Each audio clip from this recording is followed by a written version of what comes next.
আসসালামু আলাইকুম। আমার নাম হচ্ছে মালিহা বিনতে খান অবন্তী। আমি বর্তমানে নৃত্যকলা বিভাগে পড়ছি। আমার সেশন হচ্ছে 21/22 সেশন এবং ফজিলাতুন্নেসা মুজিব হল ছাত্র দলের আমি একজন আহ্বায়ক।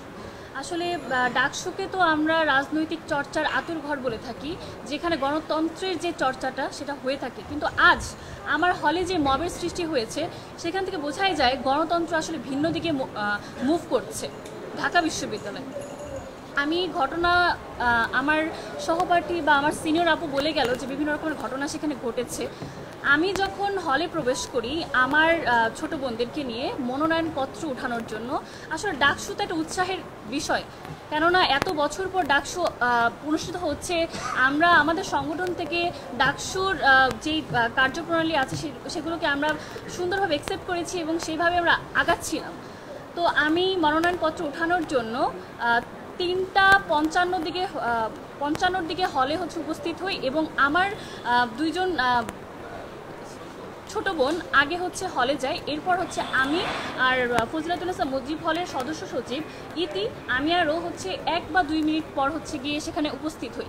তো সেখানে উপস্থিত থাকা আরও বিভিন্ন সংগঠনের বা সাধারণ শিক্ষার্থী যারা ছিল মনোনয়নপত্র উঠানোর জন্য, তারাও আমাদের সাথে কুশল বিনিময় করে যে আমি ভিপি পদে দাঁড়াবো কি না, বা আমার ডাকসু কীভাবে আমি পরবর্তীতে কাজ করব। তো আমি আমার মতামত জানাচ্ছিলাম, তারাও জানাচ্ছিল। এক পর্যায়ে আমি দেখলাম সেখানে উপস্থিত থাকা একজন আমার সিনিয়র আপু, সে ফোন দেখছিল, মানে ঘড়ি দেখছিল যে আসলে 4টা বাজছে কিনা বা 4টা বেজে অতিক্রম হচ্ছে কিনা। তো তখন আমিও ফোন চেক করলাম, যে দেখি যে তখন 4:05 বা 6 বাজে।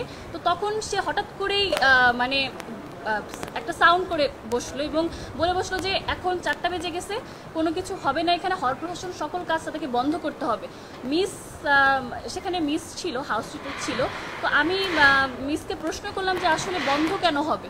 আমি তো জানি যে সময় 4টা থাকলেও পরবর্তীতে বিজ্ঞপ্তি আসে যে 5টা পর্যন্ত সেই মনোনয়নপত্র সংগ্রহ করা যাবে। তো মিস আমাকে এক পর্যায়ে তাদের সামনে ধমক দিয়ে বলে, তুমি এখানে কোনো কথা বলতে পারবা না, কারণ আমি একটা ছাত্র সংগঠনের আহ্বায়ক পদে আছি দেখে আমি কোনো কথা বলতে পারবো না।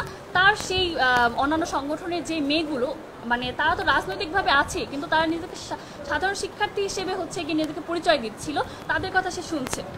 আমার প্রশ্ন এক পর্যায়ে তারা যখন বিভিন্ন রকমের কথা বলছিল, আমি তাদেরকে বলছিলাম আচ্ছা ঠিক আছে, আপনারা যেহেতু ক্ল্যারিফিকেশন চাচ্ছেন তাহলে আপনারা হল প্রশাসনকে প্রশ্ন করেন এবং আপনি বলেন যে হল প্রশাসন কেন সেই বিজ্ঞপ্তি দেয়নি। সেই বিজ্ঞপ্তি দেওয়ার বিষয়টা তো আমি কাজ করব না বা আমরা কাজ করব না। আমি জানি 5টা পর্যন্ত মনোনয়নপত্র উঠানো যাবে, আমি সেই অনুযায়ী আমার কাজ করতে গিয়েছিলাম। তো পরবর্তীতে এক পর্যায়ে তারা বিভিন্ন রকমের মব সৃষ্টি করে এবং আমাকে বিভিন্ন রকমের টর্চার করার চেষ্টা করে, যেহেতু আমি একটা ছাত্র সংগঠনের সাথে সরাসরিভাবে যুক্ত, আমি কোনো গুপ্ত সংগঠনে জড়িত নই। আমাকে এক পর্যায়ে হাত তোলার তারা চেষ্টা করেছিল, কিন্তু সামনে সাধারণ শিক্ষার্থী হিসেবে নিশি আপু থাকায় সেটা আমার গায়ে ওঠেনি, আপুর গায়ে উঠেছে। আমি তখন তাদেরকে বিভিন্ন রকমের বোঝানোর চেষ্টা করি শান্তভাবে, কিন্তু তারা খুবই উগ্র হয়ে পড়ছিল। তো আমাকে আমার রাজনৈতিকভাবে যে ভাই শিপন ভাই আমাকে বলেছিল কোনো মব সৃষ্টি করা যাবে না, তুমি শান্ত থাকো, দেখো পরিস্থিতি মানে কতদূর আগে। তা আমিও সেইভাবেই চুপ ছিলাম, আমিও কোনো কথা বলি নেই, যেহেতু তার সাধারণ শিক্ষার্থী হিসেবে তারা পরিচয় দিয়েছিল। তো আমিও দেখছিলাম যে ঠিক কত দূর যায় এবং হল প্রশাসন ঠিক কতটুকু ব্যবস্থা করে, আমাদের হয়ে কাজ করে। কিন্তু দেখলাম যে না, হল প্রশাসন কোনো ব্যবস্থাই নিচ্ছিল না, বরং সেটা আরও মবের দিকে সৃষ্টি হচ্ছিল। এক পর্যায়ে তারা যখন দেখলো যে আমাদেরকে কোনোভাবেই তারা আমাদের যে মনোনয়নপত্র সংগ্রহ থেকে বিরত করতে পারছিল না, তখন তারা বলে উঠলো যে গণরুম থেকে মেয়ে এনে নাকি আমাদেরকে মারবে। আসলে এখন কথা এই যে বলা হয় যে বিভিন্ন রাজনৈতিক সংগঠন নাকি হলে আবার হল রাজনীতি শুরু করবে, হল দখল করবে, কিন্তু আমার মনে হচ্ছে এই যে সাধারণ শিক্ষার্থীর নামে যে বিভিন্ন রাজনৈতিক সংগঠনের মেয়েরা বিভিন্ন হলে থাকছে, তারা কি হল দখল করছে না, বা তারা কি হল রাজনীতিকে আবার নতুন করে আনছে কিনা, সেটা আমার একটা প্রশ্ন থেকে গেল হল প্রশাসনের কাছে। পরবর্তীতে কথা গিয়ে তারা যখন আমাদেরকে দমাতে পারলো না, আমরা প্রশাসনের মাধ্যমে আমাদেরকে মনোনয়নপত্র সংগ্রহের জন্য অফিস রুমে ঢোকানো হলো। আমি সহ আমার ছোট বোন অনেকে ছিল, আমরা তখন আমাদের কাজগুলো ফিল আপ করার জন্য চেষ্টা করছিলাম। তারা সেখানে এসে মব সৃষ্টি করার চেষ্টা করে, তারা জানলা ভাঙচুর করার চেষ্টা করে এবং একটা পর্যায়ে একটা সাধারণ শিক্ষার্থী এসে ভিতরে এসে পড়ে। এসে আমাদেরকে মারমুখী হয়ে পড়ে। কিন্তু আমরা যখন দেখতেছি এখানে মারমুখী মানে আমাদেরকে তো ইনসাল্ট করা হচ্ছে, আমরা তো সেখানে না প্রশাসনের সহযোগিতা পাচ্ছি, না হচ্ছে গিয়ে আমরা আমাদের নিজেদেরকে সেফ ফিল করছি। সেজন্য আমরা সেখান থেকে বের হয়ে যাই এবং আমরা আমাদের স্ট্যান্ড ক্লিয়ার করি যে আমরা যতক্ষণ না পর্যন্ত সেই শিক্ষার্থী যারা সাধারণ শিক্ষার্থীর নামে বিভিন্ন রকম মব সৃষ্টি করেছে তাদের ব্যবস্থা না করবে বা বিচার না করবে আমরা কোনো মনোনয়ন সংগ্রহ তুলব না। কিন্তু আমাকে পরবর্তীতে বিভিন্ন রকমভাবে ফোন দেওয়া হয় কর্পোরেশন থেকে বা বিশ্ববিদ্যালয় থেকে। আমি তাদেরকে একটা কথাই জিজ্ঞেস বলি যে যত দ্রুত সম্ভব তাদের বিচার ব্যবস্থা না করা হবে আমি বা আমরা কোনোভাবেই মনোনয়নপত্র সংগ্রহ করব না। তো সবশেষ একটাই কথা, সাধারণ শিক্ষার্থীর নামে বা সাধারণ শিক্ষার্থীদের কাছে একটা আহ্বান আমার, অরাজনীতির নামে যে রাজনীতি করা হচ্ছে সেটা যেন খুব দ্রুত বন্ধ করা হয়। ধন্যবাদ। উপস্থিত সাংবাদিক ভাই ও বোনেরা আবারও ধন্যবাদ জানাচ্ছি। ফজিলাতুন্নেসা মুজিব হলে হল সংসদের মনোনয়ন ফর্ম সংগ্রহের মব সৃষ্টি করে বাধা প্রদানকারীদের বিরুদ্ধে ব্যবস্থা গ্রহণ ও শিক্ষার্থীদের নিরাপত্তা নিশ্চিত প্রদানের জন্য আমরা ইতিমধ্যেই আপনাদের জানিয়েছি আমরা একটা আবেদনপত্র প্রণয়ন করেছি চিফ রিটার্নিং কর্মকর্তা বরাবর। সেখানে আমরা যা আবেদন করেছি তা পরে শোনাচ্ছি। 24-এর গণঅভ্যুত্থানের প্রেক্ষিতে ঢাকা বিশ্ববিদ্যালয়ের শিক্ষার্থী ও বাংলাদেশ জাতীয়তাবাদী ছাত্র দলের প্রাণের দাবি ডাকসু ও হল সংসদ নির্বাচন। ক্যাম্পাসের সার্বিক পরিবেশ ও নির্বাচনের লেভেল প্লেয়িং ফিল্ডের অভাব স্পষ্টভাবে দৃশ্যমান থাকা সত্ত্বেও গণতন্ত্র ও শিক্ষার্থীদের সেন্টিমেন্টকে ধারণ করে বিশ্ববিদ্যালয় প্রশাসনের ঘোষিত তফসিল অনুসারে নির্বাচনে অংশগ্রহণ করার লক্ষ্যে বাংলাদেশ জাতীয়তাবাদী ছাত্রদল ঢাকা বিশ্ববিদ্যালয়ের সকল নেতা কর্মীদেরকে যথা নিয়মে মনোনয়ন ফর্ম সংগ্রহের সাংগঠনিক নির্দেশনা প্রদান করা হয়। সেই নির্দেশনার প্রেক্ষিতে ঢাকা বিশ্ববিদ্যালয় ছাত্রদলের সকল নেতাকর্মী আজ দিনব্যাপী কেন্দ্রীয় ডাকসু ও হল সংসদ নির্বাচনে অংশগ্রহণ করার লক্ষ্যে মনোনয়ন ফর্ম সংগ্রহ করছিল। সেই ধারাবাহিকতায় ফজিলাতুন্নেসা মুজিব হলের কয়েকজন শিক্ষার্থী নিজ হল সংসদের রিটার্নিং অফিসারের কার্যালয় হতে ফর্ম সংগ্রহ করতে গেলে আমাদের দীর্ঘদিনের অভিযোগ অনুযায়ী প্রশাসনের ভূমিকা পালন করা একদল শিক্ষার্থী আমাদের সকল আশঙ্কাকে বাস্তব প্রমাণ করে একটি বিশৃঙ্খল মব সৃষ্টি করে তাদের উপর হামলা করার চেষ্টা করে এবং মনোনয়ন ফর্ম সংগ্রহে বাধা সৃষ্টি করে।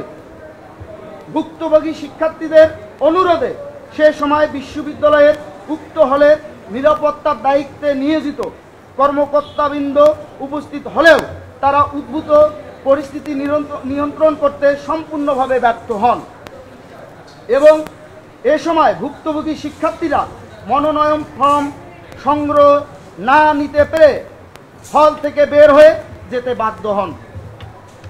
ঢাকা বিশ্ববিদ্যালয় প্রশাসনের এই ধারাবাহিক ব্যর্থতা এবং এহেন নৈরাজ্যবাদী মব সৃষ্টিকারীদের বিরুদ্ধে আইনি ব্যবস্থা নিতে অনীহার কারণে বিশ্ববিদ্যালয়ের সার্বিক নিরাপত্তা এবং ডাকসু নির্বাচনের জন্য অত্যাবশ্যক লেভেল প্লেয়িং ফিল্ডের অভাব যে কতটা প্রকট আজ এই ন্যাক্কারজনক ঘটনার মাধ্যমে সেটি আবারও প্রতীয়মান হয়েছে। এমত অবস্থায় বাংলাদেশ জাতীয়তাবাদী ছাত্রদল ঢাকা বিশ্ববিদ্যালয় ঘটনাস্থলের সিসিটিভি ফুটেজ পর্যবেক্ষণ করে উক্ত নিন্দনীয় ঘটনার সাথে সম্পৃক্ত সকলকে ঢাকা বিশ্ববিদ্যালয়ের নিরাপত্তা বিষয়ক সকল আইন ও নির্বাচন কমিশনের সুনির্দিষ্ট আচরণবিধি অনুসারে দৃষ্টান্তমূলক শাস্তি দাবি করছে এবং একটি নিরপেক্ষ নির্বাচনের লক্ষ্যে সকলের জন্য লেভেল প্লেয়িং ফিল্ড নিশ্চিতের ব্যবস্থা গ্রহণের দাবি জানাচ্ছে। এটি আমরা আজকে আমাদের চিফ রিটার্নিং বরাবর আবেদন করেছিলাম বা অভিযোগপত্র দায়ের করেছিলাম। আমরা আজকে এটাই জানিয়েছি উপস্থিত সাংবাদিক বন্ধুগণ। তারপরেও আমি কিছু কথা বলে নেই। আপনারা জানেন আমাদের ডাকসু নির্বাচনে আমরা অংশগ্রহণ করেছি অত্যন্ত ইতিবাচকভাবে উৎসবমুখভাবে এবং ইতিবাচক আমেজ নিয়েই আমরা এই নির্বাচনকে ডাকসুর যেদিন তফসিল ঘোষণা হয় আমরা এই প্রশাসনের বিভিন্ন ব্যর্থতা টাকা সত্ত্বেও আমরা কিন্তু তাদের স্বাগত জানিয়েছিলাম এই লক্ষ্যে যে যেহেতু ডাকসু নির্বাচনের তফসিল ঘোষণা হয়েছে, এই প্রশাসন হয়তোবা অতীতের সকল ব্যর্থতা নিবারণ করে তারা সফলতার দান প্রান্তে যাওয়ার জন্য সবিনয়ের চেষ্টা করবে।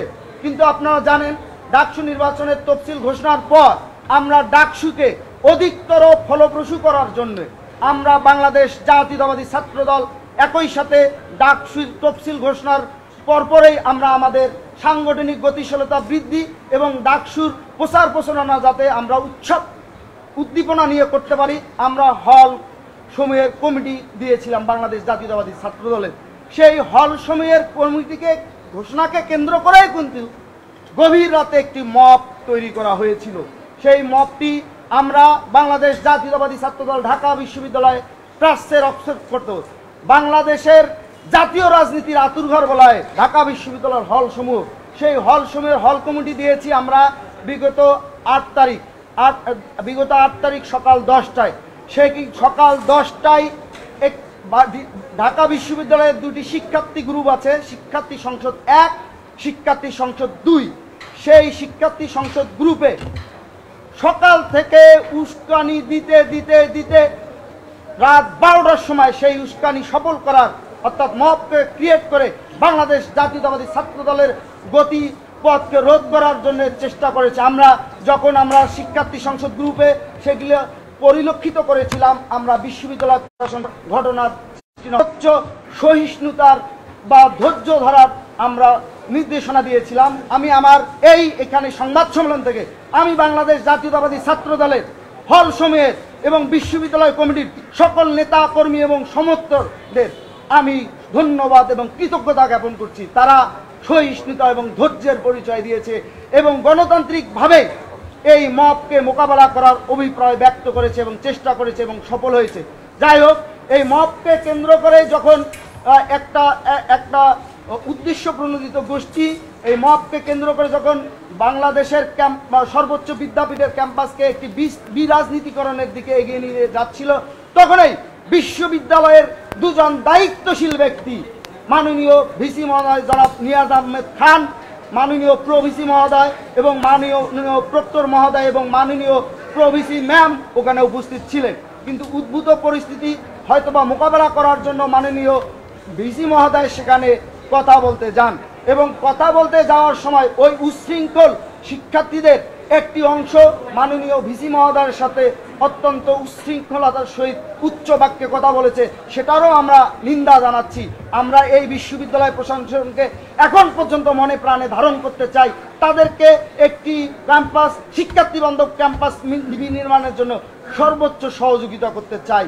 কিন্তু তার সাথে এটাও বলতে চাই, এই মাননীয় ভিসি মহোদয় জুলাই আগস্টের সম্মুখ সারির একজন সহযোদ্ধা শাহরিয়ার আলম সাম্য যখন শহীদ হয়েছে আততায়ীদের গুলিতে বা আততায়ীদের ছুরিকাঘাতে যখন হত্যাকাণ্ডের শিকার হয়েছে, যখন তার কিছু সহপাঠী বন্ধু আবেগবশতভাবে ভিসি কার্যালয় বা ভিসি ভবনে জড়ো হয়েছিল, এই মাননীয় ভিসি মহোদয় সেখানে যে একটি বালখিল্য আচরণ করেছিল, সেই আচরণ কিন্তু সেখানে আমরা দেখিনি। আমরা সেখানে তাকে বালখিল্য আচরণ করার জন্য উৎসাহিত করি নাই, তাকে আমরা তার দায়িত্বশীল আচরণ করার জন্য আমরা বলেছিলাম। কিন্তু তিনি কিন্তু ওইখানে সাধারণ শিক্ষার্থীদের মবকে কেন্দ্র করে একটা সুন্দর স্বাভাবিক সিদ্ধান্তে আসতে পারেনি। কিন্তু আমরা দেখলাম এই ডাকসুকে কেন্দ্র করে এই বিশ্ববিদ্যালয় প্রক্টর ইতিমধ্যেই আপনারা জানেন তফসিল ঘোষণার পূর্ববর্তী সময় তিনবার, যেটা তার এখতিয়ারে নাই, এই ডাকসু নির্বাচনের তারিখ ঘোষণা করেছিল, যা একজন বিশ্ববিদ্যালয়ের প্রক্টর ডাকসু নির্বাচনের তারিখ ঘোষণা করতে পারে না। একই সাথে তিনি ওই ডাকসু নির্বাচনের তারিখ ঘোষণা করেও কিন্তু তিনি একটা মব পরিস্থিতিকে উস্কে দিয়েছিলেন। অথচ আমরা পরবর্তীতে কিন্তু নির্বাচন কমিশনেই চিফ রিটার্নিং কমিশন বলেন, আবার বিশ্ববিদ্যালয়ে যাদের নির্বাচনের দায়িত্ব দেওয়া হয়েছে তারা কিন্তু একটি নির্বাচনের তারিখ ঘোষণা করেছে, আমরা সেটা স্বাগত জানিয়েছি। যাই হোক, সেখানেও আমরা দেখতে পেয়েছি যখন মাননীয় ভিসি বিশ্ববিদ্যালয়ের সর্বোচ্চ অভিভাবক ওই রকম একটা পরিস্থিতিকে থামাতে পারেনি, আগ বাড়িয়ে এই প্রক্টর ওখানে হ্যান্ড মাইকটি হাতে নিয়ে একটি একটি অসাংগঠনিক অদক্ষ আচরণ করে বা অদক্ষতার সহিত একটি ঘোষণা দিয়ে বসলো যে বিশ্ববিদ্যালয়ের হল সমূহে ছাত্র রাজনীতি থাকবে না, যেটা তার ইখতিয়ারে নাই, আইনেও তাই বলে, তিনি ওটা বলতে পারেন না, তিনি বলেছেন। এবং সেই পরিস্থিতিকে কেন্দ্র করে কিন্তু এই বিশ্ববিদ্যালয় প্রশাসন আবার শিক্ষার্থীদের মধ্যে, যেখানে আমরা বাংলাদেশ জাতীয়তাবাদী ছাত্রদল সবসময় বলে এসেছি যারা প্রকৃত সাধারণ শিক্ষার্থী তাদের যাতে ক্যারিয়ার গঠনের পরিবেশ নিশ্চিত করা হয় সে ব্যাপারে বাংলাদেশ জাতীয়তাবাদী ছাত্রদল সবচেয়ে ইতিবাচক ভূমিকা পালন করবে। একই সাথে যারা আমরা রাজনীতি করি তারা যাতে ইতিবাচক রাজনীতি এবং রাজনীতিতে যে গুণগত মানের পরিবর্তনের কথা বলি সেই গুণগত পরিবর্তনের মানকে মাথায় রেখে আমরা রাজনীতি করতে চাই। কিন্তু এই মাননীয় প্রক্টর সেখানে সেই ঘোষণা দিয়ে এখানে প্রকৃত সাধারণ শিক্ষার্থী এবং রাজনৈতিক আমরা যারা ব্যক্তিবর্গ আছি বা ছাত্র কর্মী আছি তাদের সাথে একটা মনস্তাত্ত্বিক দ্বন্দ্ব দিয়েছে। এই অবস্থায় কিন্তু একটা সুষ্ঠু সমাধান না করে আজকে যখন নির্বাচনের এত কিছুর পরও আমরা নির্বাচনে গিয়েছি, আমরা এখন পর্যন্ত নির্বাচনে আছি এবং নির্বাচনে আমরা শেষ পর্যন্ত থাকবো, কারণ আমরা বাংলাদেশ জাতীয়তাবাদী ছাত্রদল চাই একটি প্রকৃত ডাকসু নির্বাচন। এই যে এত যে তিনি সেই সময় তফসিল পরবর্তী সময় একটি নিরাপত্তা বলয়ের ব্যত্যয় হলো, সেটা দৃশ্যমান কোনো পদক্ষেপ না নেওয়ার দরুন আজকে বাংলাদেশের সর্বোচ্চ বিদ্যাপীঠের ঐতিহ্যবাহী ফজলুদ্দিন মুসলিম হলের মুজিব হলের শিক্ষার্থী বোনেরা যখন আমার মনোনয়ন ফর্ম সংগ্রহ করতে গেছে তারা কিন্তু একটি বিরূপ পরিবেশের সৃষ্টি হয়েছে। এখন এই নির্বাচন কমিশনের অনেকে তাদেরকে ফর্ম সংগ্রহ করার জন্য অনুরোধ করছে, কিন্তু তাদের যে মানহানি হলো, তারা যে ট্রমার মধ্যে পড়লো, এই ট্রমা কিভাবে নিবারণ করা যাবে তার কোনো কি ব্যবস্থা আছে? মনস্তাত্ত্বিক কোনো মন্ত্র বা তন্ত্র আছে? সবাইকে ধন্যবাদ। এই বিষয়গুলো আপনারা অবশ্যই তুলে ধরবেন। আমরা এখন পর্যন্ত ডাকসু নির্বাচনের ব্যাপারে খুবই ইতিবাচক। আমরা চাই ডাকসু নির্বাচন একটি প্রকৃত ডাকসু নির্বাচন হোক, সে যে নির্বাচনের মাধ্যমে শিক্ষার্থীদের যারা ম্যান্ডেটকে ধারণ করে একজন প্রকৃত প্রতিনিধি নির্বাচিত হোক, যে প্রকৃত নির্বাচিত প্রতিনিধি বাংলাদেশের সর্বোচ্চ বিদ্যাপীঠকে একটি শিক্ষার্থী বান্ধব ক্যাম্পাস হিসেবে গড়ে তুলতে অগ্রণী ভূমিকা পালন করুক।